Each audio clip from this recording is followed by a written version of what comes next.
नमस्कार दोस्तों। आज एक नए विषय पर बात करेंगे। बहुत से सवाल आते हैं पेट्स के बारे में। क्या कोई जानवर पाल सकते हैं? कुंडली में कहाँ से आते हैं? 6th हाउस से।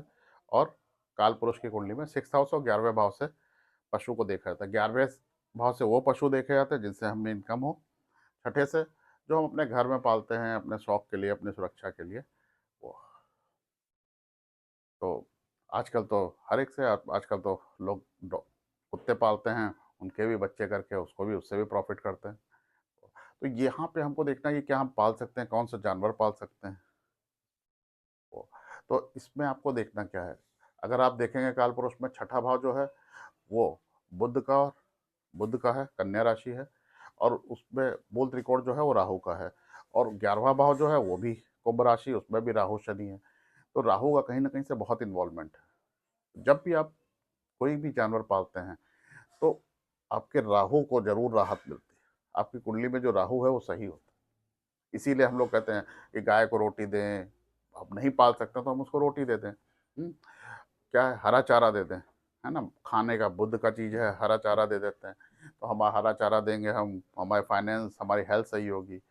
है, रोटी देंगे, गेहूँ गेहूँ की रोटी है, इस तरीके से तो सूर्य सही होगा। गुड़ देंगे, बृहस्पति सही होगा। गुड़ और चना देंगे तो बृहस्पति सही होगा। तो इस गौ माता को इस तरीके से रहता है। अगर आपके पास जानवर है, यहाँ पे समस्या सिर्फ ये होती है कि अगर आप वैष्णव हैं, कुत्ता अगर आपने रखा है वैष्णव है, अब कुत्ता रखा है तो उसको तो खाना तो वही देना होगा जो उसके लिए है। अगर आप उसको, मान लीजिए आपने जर्मन शेफर्ड रखा, अब आप जर्मन शेफर्ड को अगर सिर्फ दूध चावल दे रहे हैं तो ये तो गलत है ना। आप उसके ऊपर अत्याचार कर रहे हैं। और अगर नॉनवेज दे रहे हैं तो वैष्णव हैं, कैसे दे सकते हैं? ये एक समस्या है। तो अगर आपके पास व्यवस्था है उसके बाहर खाने की, कहीं उसका बाहर खाना हो जाए, उसको उसी के हिसाब से खाना दे दें। आप रखिए, आपको कोई प्रॉब्लम नहीं होगी।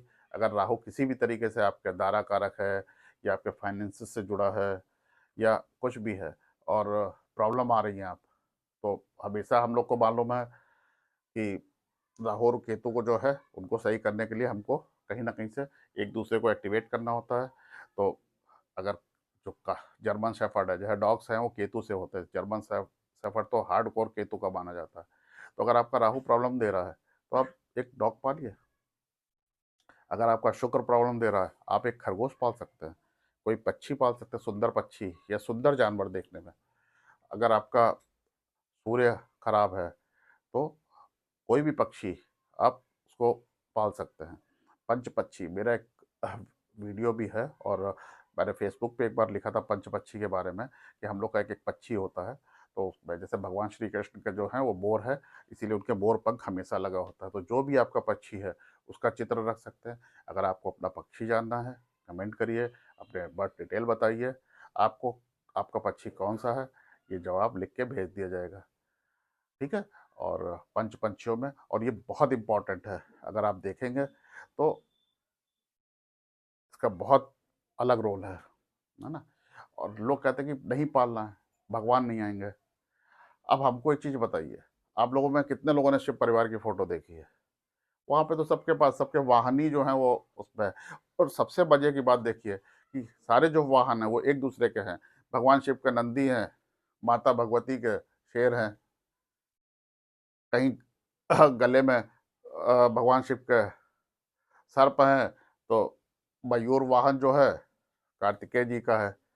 चूहा, सब आपस में एक दूसरे के शत्रु हैं, फिर भी वहाँ पे सब रह रहे हैं, सब तरीके से है। तो आप रह सकते हैं। हम लोगों ने पढ़ा है, कहानियाँ सुनी हैं, कैसे महाराज युधिष्ठिर के संग उनका कुत्ता ही स्वर्ग तक गया था। तो ऐसा कुछ नहीं है। किसी भी पशु, हर पशु में आत्मा है, और अगर आत्मा है तो कहीं ना कहीं से सर्वात्मा से ही बिछड़ के एक उसका कण है, वही है। ईश्वर हर में है। आप किसी भी पशु की सेवा करेंगे तो वो सही होगा। हम बिल्कुल ये नहीं करेंगे आप शेर ले आइए उसको पालिए, लेकिन हाँ, अगर आपको करना है चिड़ियाघर में कहीं पे भी इस तरीके से करिए।